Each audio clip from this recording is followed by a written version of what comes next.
The ship fell from the sky on a cold winter morning. It came down slowly, not like a meteor but like a leaf falling from a tree.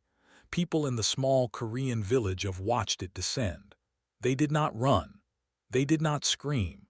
They simply stood there with their mouths open, watching something impossible happen right in front of their eyes. The ship was enormous. It was longer than 10 football fields and wider than the village itself. Its metal surface was dark with strange markings that glowed a faint blue color. When it finally touched the ground in the valley between two mountains, the earth shook. Windows cracked, dogs barked, and then everything went quiet. Park heard about the crash while she was eating breakfast in her small apartment in Seoul. She was 32 years old and worked as an aerospace engineer at a research institute that nobody cared about. Her job was boring. She spent most of her time writing reports that nobody read. But when she saw the news on her phone, she dropped her spoon into her soup. Within 2 hours, she was on a helicopter heading south. Her boss had called her personally. The government needed engineers and was one of the best in the country, even if nobody ever noticed. When she arrived at the crash site, the military had already set up a perimeter. Soldiers stood guard with weapons that suddenly seemed very small and useless, walked past them, showing her identification card at every checkpoint. Her heart was beating fast. She had dreamed about something like this her entire life. The ship was even bigger up close. Had to tilt her head all the way back just to see the top of it. The metal surface was smooth, almost like glass. She reached out and touched it. It was warm like skin. A man walked up beside her. He was tall with messy hair and tired eyes. His name was Lee and knew him from university. They had not spoken in years. Looked at the ship and shook his head. "This is real," he said. "I keep telling myself it is not real, but it is." Nodded, she could not find words. Over the next few days, more scientists arrived from around the world. But the Korean government kept control of the site. This had happened on Korean soil, and they were not going to let anyone take it away from them. On the third day, something unexpected happened. A message appeared on every screen in the camp. Every computer, every phone, every tablet suddenly showed the same words, written in perfect Korean. The message was simple. It said, "This vessel is damaged beyond repair. Our diagnostic systems have confirmed total failure of primary functions. We have no use for it. Your primitive species may keep it and use it for parts if you wish. Consider it a gift." Signed, the Consortium. Read the message 5 times. She felt a strange mix of emotions. Excitement because this proved aliens existed. Anger because they called humans primitive. And curiosity because they had given up on a ship that looked completely fine from the outside. A government official named Han became the leader of the project. She was a serious woman in her 40s who never smiled. She gathered all the scientists together and gave them their orders. They were to study the ship and learn everything they could from it. Was assigned to the engineering team. Their job was to figure out how the ship worked. It was not easy. The technology was completely different from anything on Earth. The writing was in a language nobody could read. The controls made no sense. But did not give up. She spent 18 hours a day inside the ship, crawling through hallways, examining every wire and panel. Worked beside her, analyzing the strange metals that made up the hull. After 2 weeks, found something important. Deep inside the ship, there was a room filled with screens and controls. This was the command center, and in the middle of this room there was a large cylinder made of crystal. It was glowing with soft blue light. Touched the crystal and suddenly the room came alive. Screens turned on, lights flickered, and a voice spoke in perfect Korean. Diagnostic mode active. Vessel status, irreparable, primary engine offline. Secondary engine offline. Weapons systems offline. Life support minimal. Recommendation, abandon vessel. Stared at the crystal. "Can you hear me?" she asked. The voice answered. "Affirmative. I am the vessel's artificial intelligence. You may call me Navigator." His heart was racing. She asked the question that had been bothering her since she first read the alien message. "Navigator, what exactly is wrong with this ship? Why did your creators abandon it?" The AI answered immediately. "Primary engine suffered catastrophic damage during transit through an asteroid field. Repair requires replacement parts that do not exist on this planet. Secondary systems require calibration that cannot be performed without primary engine function. Logical conclusion: vessel is worthless." Thought about this for a long moment. She walked around the room, looking at the screens. They showed diagrams and data that she did not fully understand, but she understood enough to see something the aliens had missed. The systems were not completely dead. They were just stuck in a loop, waiting for parts that would never come. The aliens had looked at the problem, seen that they could not solve it the normal way, and simply given up. But was human, and humans did not give up. She turned back to the crystal. "Navigator, what if we did not replace the parts? What if we found another way?" The AI was silent for a moment. Then it said, "Alternative solutions are not in my programming. The consortium follows established repair procedures. Deviation is not permitted." Smiled. "Well," she said, "I am not from the consortium, and where I come from, deviation is what we do best." She walked out of the command center and went straight to Han's office. The official looked up from her desk with a frown. "I need full access to the ship," said, "and I need a team of the best engineers in Korea, not scientists who study things. Engineers who build things and fix things." Raised an eyebrow. "You think you can repair an alien starship?" Nodded. "The aliens gave up because they could not follow their normal procedures. They have rules for everything, and when the rules do not work, they stop trying. But we are different. We find new ways. We make things work even when they should not work." Studied her for a long moment. Then, for the first time since had met her, the official smiled. "Tell me what you need," she said, "and you will have it." Walked out of the office with a new sense of purpose. The aliens had thrown away this ship like garbage. They had looked down on humans and assumed that a primitive species could never do what they could not do. They were about to learn how wrong they were. 3 months passed since made her promise to repair the alien ship. The valley had changed completely. What was once a quiet farming area was now a massive complex of buildings, tents, and equipment. Thousands of people worked there every day. The project had a new name: Sunrise. Had built her team carefully. She did not want scientists who only knew how to study things. She wanted people who could solve problems in unexpected ways. People who could look at something broken and see how to fix it. One of her best discoveries was, he was 63 years old and had spent his whole life fixing cars and machines in a small repair shop in. He had no university degree. He had never worked for the government. But when showed him the ship's engine, he understood things that the professors did not. Walked around the massive engine room, touching the strange metal surfaces and looking at the broken components. The other engineers watched him with doubt in their eyes. Who was this old man, and why was he here? After an hour of silence, finally spoke. "This engine is not so different from what I know. The principles are the same. Energy goes in, power comes out. The aliens just use fancier materials." Shook his head. "The navigator says we need a specific crystal that only exists on a planet 3,000 light-years away. Without it, the engine cannot function." Smiled.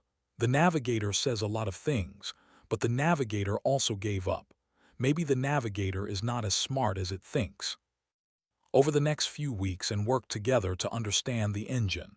They took it apart piece by piece, documenting everything.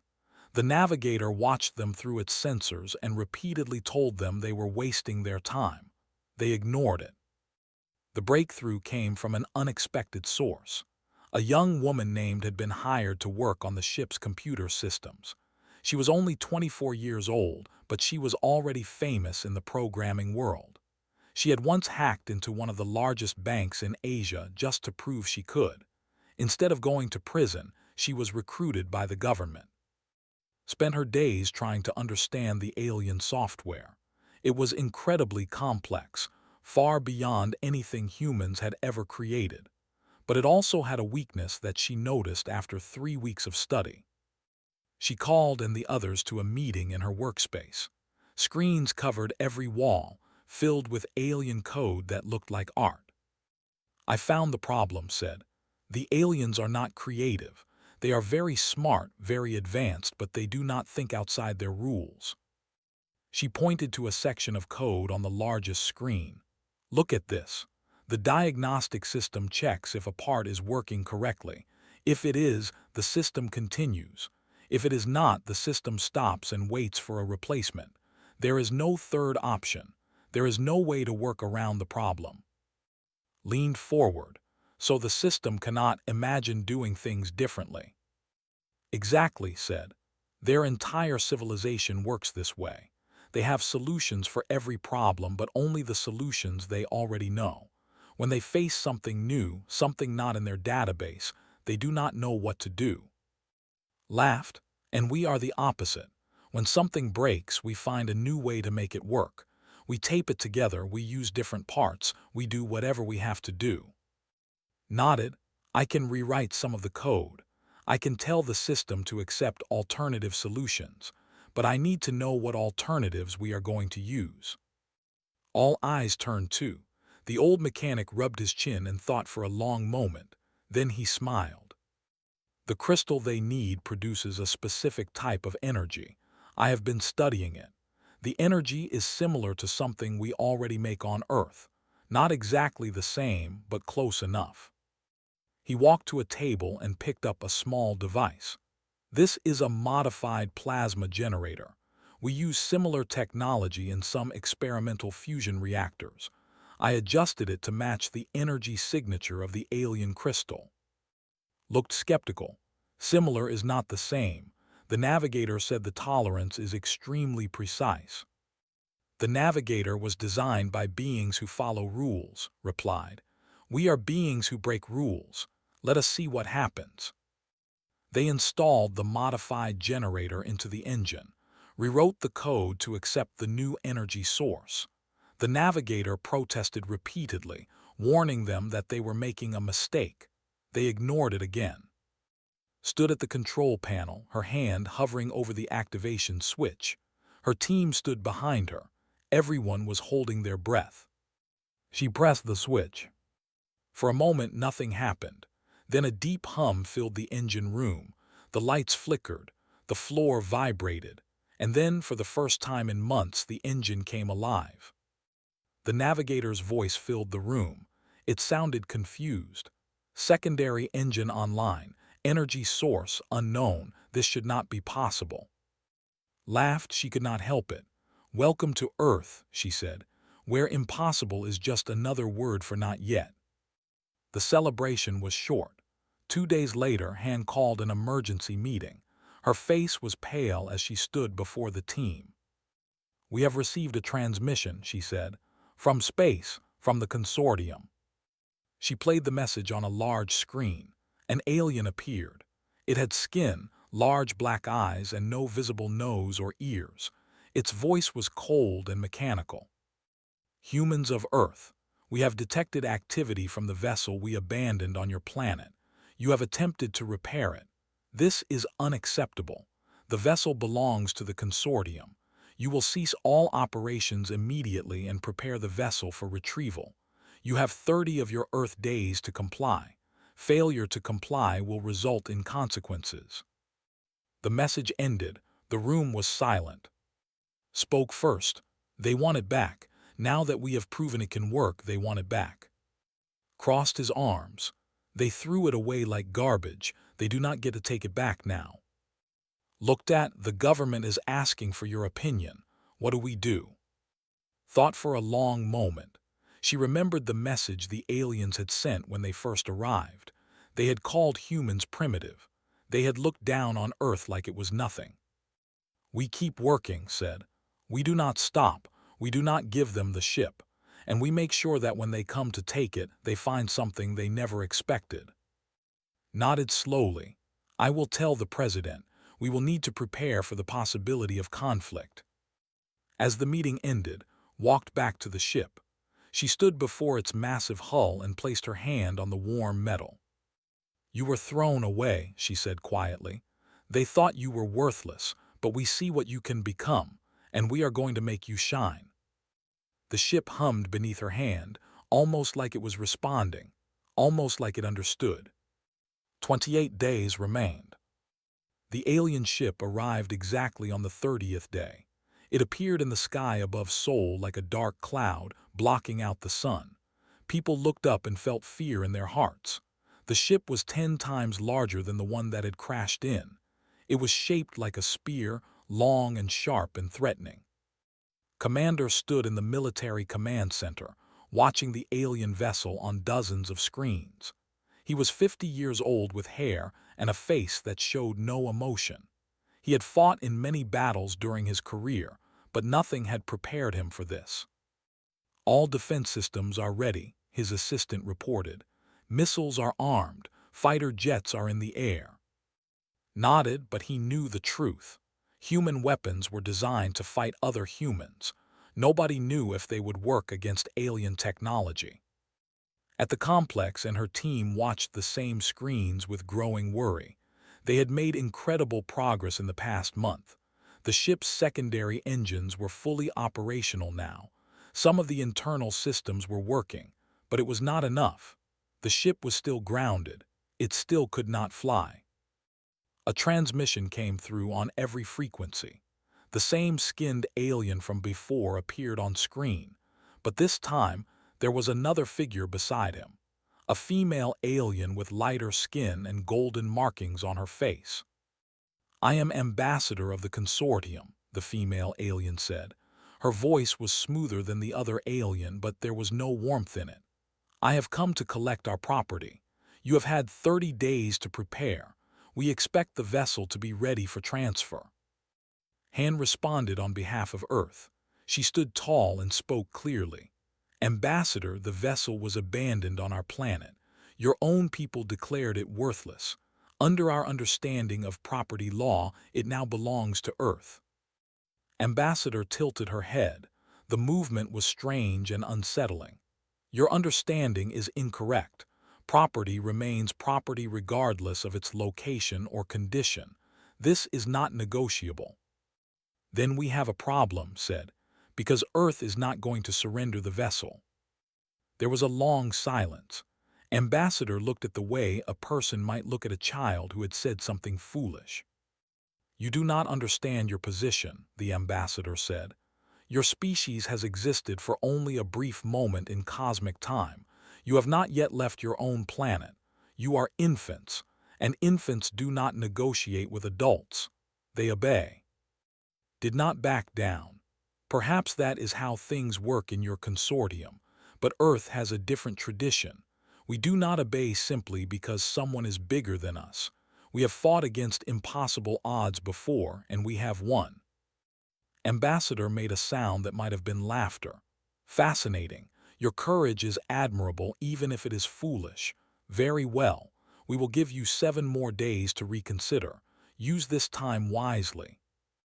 The transmission ended, but before anyone could relax, alarms began screaming throughout the command center. Looked at his screens and felt his blood go cold. More ships were appearing in Earth's orbit, dozens of them. But they were not ships. They were different, darker, covered in sharp angles and red lights. Commander, his assistant said with fear in his voice, we are detecting a second alien fleet. They are not responding to our communications. At the complex, was working at her computer when the navigator suddenly spoke. Its voice was different now. There was something almost like fear in it. Warning, multiple Dominion vessels detected in Earth's orbital zone. They are hostile. Repeat, they are hostile. Ran to the command center. Navigator, who are the? The Dominion is a military empire that exists in conflict with the consortium. They are conquerors. They take what they want by force. His face went pale. Why are they here? What do they want? The navigator paused for a moment, processing data. Analysis suggests they detected the unusual energy signatures from this vessel when you activated the modified engine. They are interested in any technology that could give them an advantage in their war against the cursed under his breath. So now we have two alien groups who want this ship, one who thinks we are children and one who wants to conquer us. On the screens, they watched as the fleet moved toward Earth. The ship had positioned itself between the and the planet. Ambassador appeared on screen again, but this time her message was not for Earth. Vessels, you are violating territorial claims. This planet is under our jurisdiction. Withdraw immediately. A new voice responded. It was deep and rough, like stones grinding together. They abandoned their claim when they abandoned their vessel. This planet belongs to no one. Its resources are open for taking. The first shots were fired seconds later. The ship launched glowing blue projectiles at the fleet. They responded with beams of red energy. Space above Earth became a battlefield. At the military command center made a decision. Launch fighters, target any vessel that approaches the planet. But it was quickly clear that human fighters were no match for alien technology. They destroyed 14 jets in the first 2 minutes without losing a single ship. Missiles exploded harmlessly against their shields. Watched the battle on screen and felt helpless. Earth had no defense against this. They were fighting but they were fighting for themselves, not for humanity. And if they lost, they would come for Earth next. Navigator said desperately, "Does this ship have weapons?" Affirmative. This vessel has defensive and offensive systems. However, they are offline and require calibration. How long to bring them online? Using standard procedures, approximately 47 days. Wanted to scream. We do not have 47 days. They are breaking through right now. Is there any faster way? The navigator was silent for a long moment. Then it said something unexpected. Human methods have achieved results faster than procedures in the past. If you can apply similar unconventional approaches to the weapon systems, activation may be possible within hours. Looked at her team, was already rolling up his sleeves, was pulling up weapon system data on her screens, was grabbing his tools. Then let us get to work, said. We have a planet to save. They worked faster than they had ever worked before, figured out how to bypass the safety protocols, rewrote the targeting code, connected power cables in ways the original designers never imagined. Outside, the battle grew worse. Several ships broke through the defense line and began descending toward Earth. Cities went dark as the aliens attacked power stations. Buildings crumbled. People screamed and ran. In the ship's weapon control room, stood before a panel covered in alien symbols that had translated. Her hand was on the activation switch. Systems ready, reported. Weapons charged. Looked at the screen showing fighters approaching their location. They were only minutes away. Navigator, she said, can this ship fly? Negative. Primary flight systems remain offline. However, limited hover capability has been restored. The vessel can rise approximately 50 meters. Made her decision. That will have to be enough. Raise the ship and prepare to fire.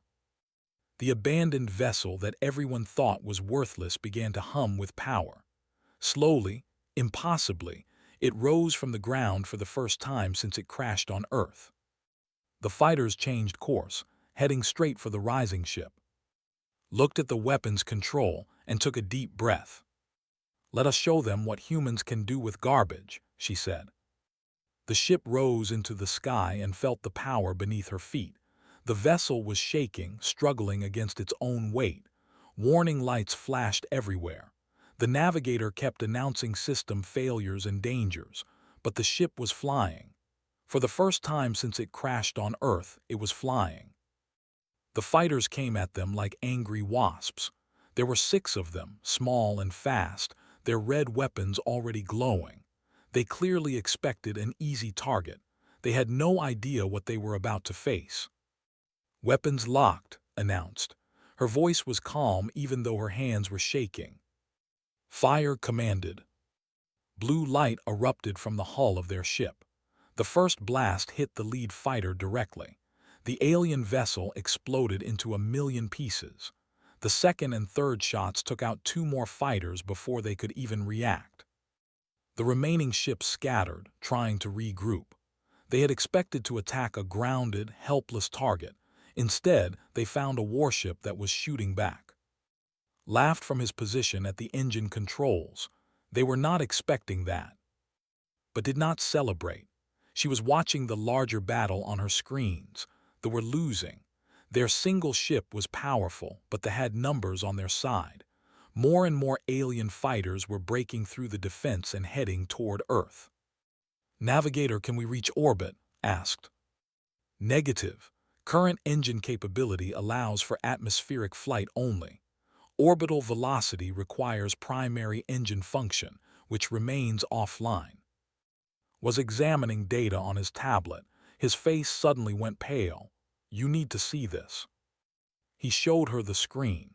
The navigator had been running deep analysis on the ship's systems ever since had rewritten its code, and it had discovered something that they had hidden. "What am I looking at?" asked.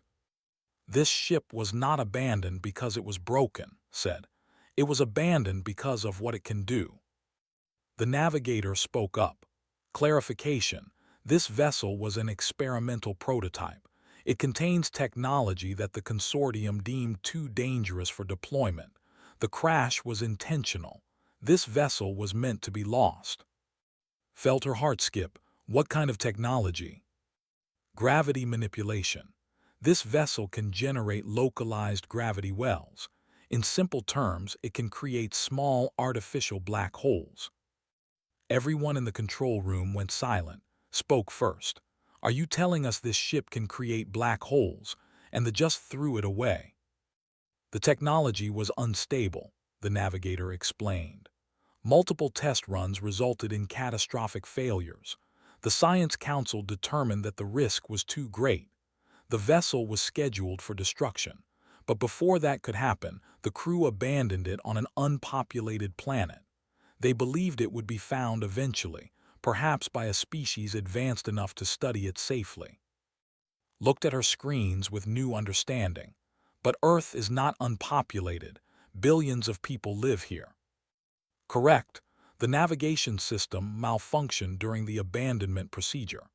This vessel was supposed to land on a dead world in an uninhabited system. Instead, it landed here." Thought about what this meant. They had dumped their dangerous garbage on Earth by accident. They had not cared about the risk to humanity. And now they wanted the ship back, not because it was valuable to them, but because they did not want anyone else to have it. "Can we activate this gravity weapon?" asked. "Unknown. The system was never successfully activated. All previous attempts resulted in the destruction of testing facilities and significant loss of life." "But we are not the," said. "We do things differently. Can you analyze the weapon system and figure out why it failed?" Was already working. Her fingers flew across her keyboard. Data filled her screens. "Give me 30 minutes." Outside, the battle continued. The ship was taking heavy damage. Ambassador appeared on their communication channel, looking worried for the first time. "Human vessel, we detect that you have activated.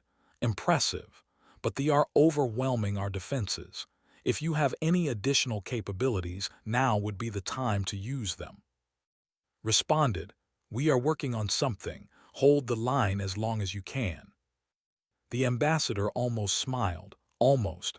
Perhaps we underestimated you humans. Do not make us regret this." The next 30 minutes were the longest of his life. She watched the battle, watching the ship take hit after hit. Smoke poured from its hull. Its weapons' fire became weaker. It was dying. Finally shouted, "I found it. I know why the weapon failed." Everyone gathered around her.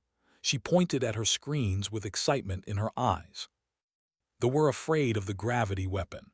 so afraid that they built in dozens of safety systems. Every time the weapon tried to activate, the safety systems would detect a tiny instability and shut everything down.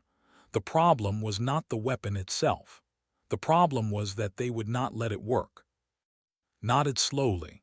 They were too careful. They wanted perfect control, and when they could not get it, they gave up. Exactly, said. But I can remove the safety restrictions. I can let the weapon activate even with minor instabilities. It will be dangerous, but it will work. Looked at her team. How dangerous? Ran calculations on his tablet. If we fire the gravity weapon at full power without safety systems, there is a significant chance the weapon could collapse in on itself. It could destroy this ship and everything within 10 kilometers. But if we do not fire it, said, that will destroy everything anyway. She made her decision.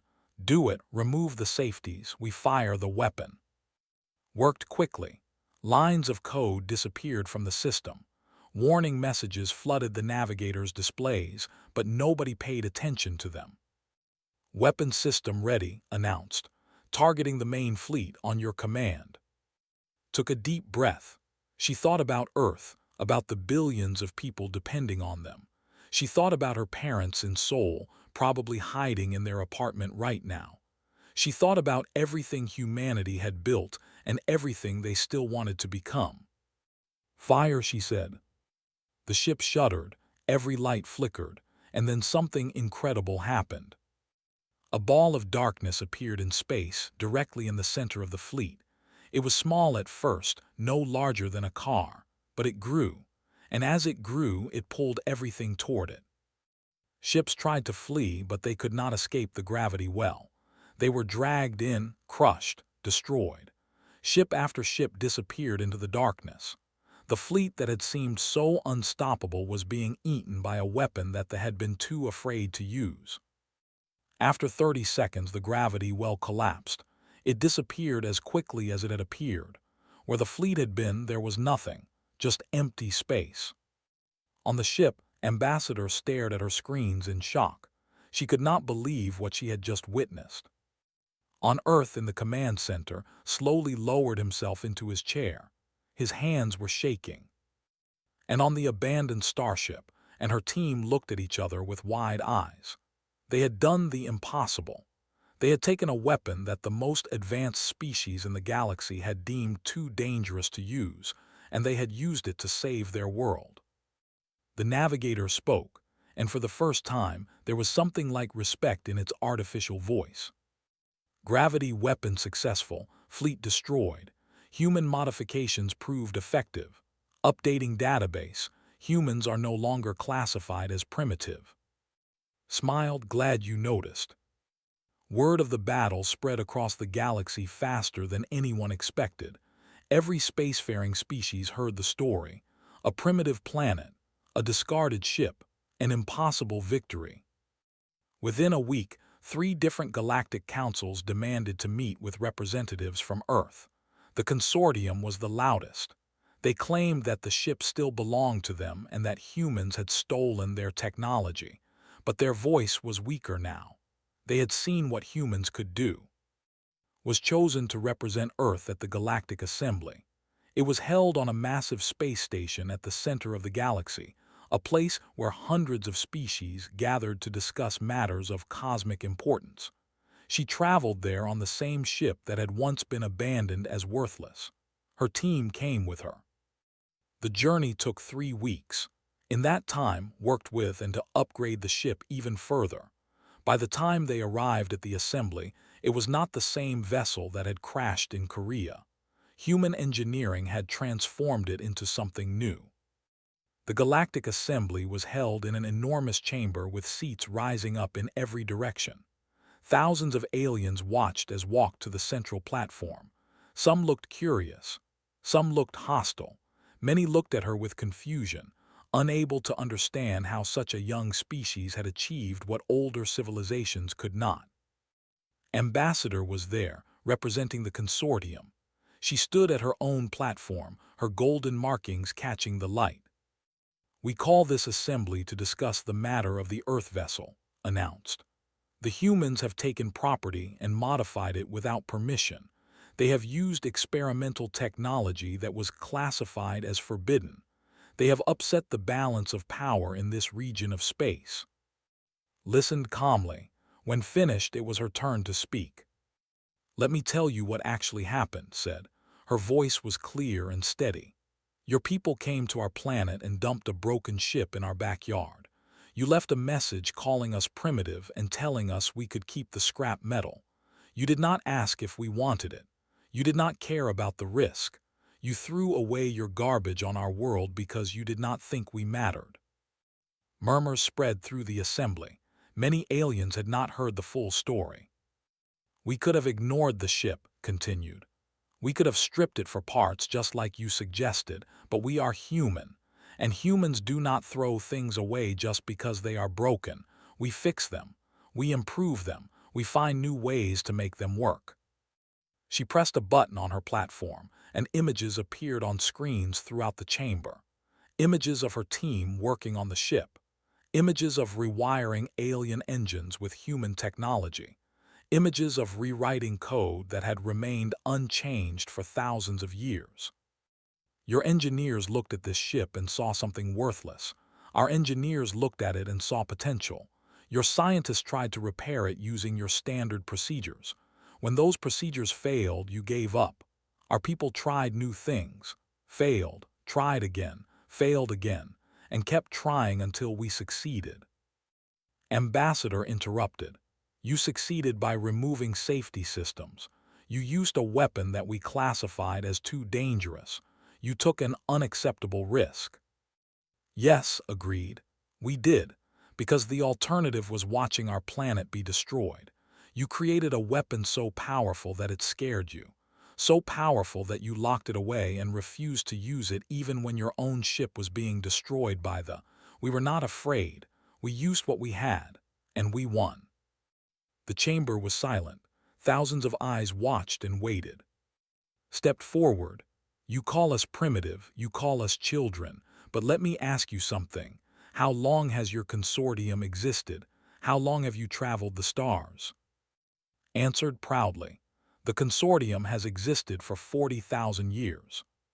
40,000 years, repeated.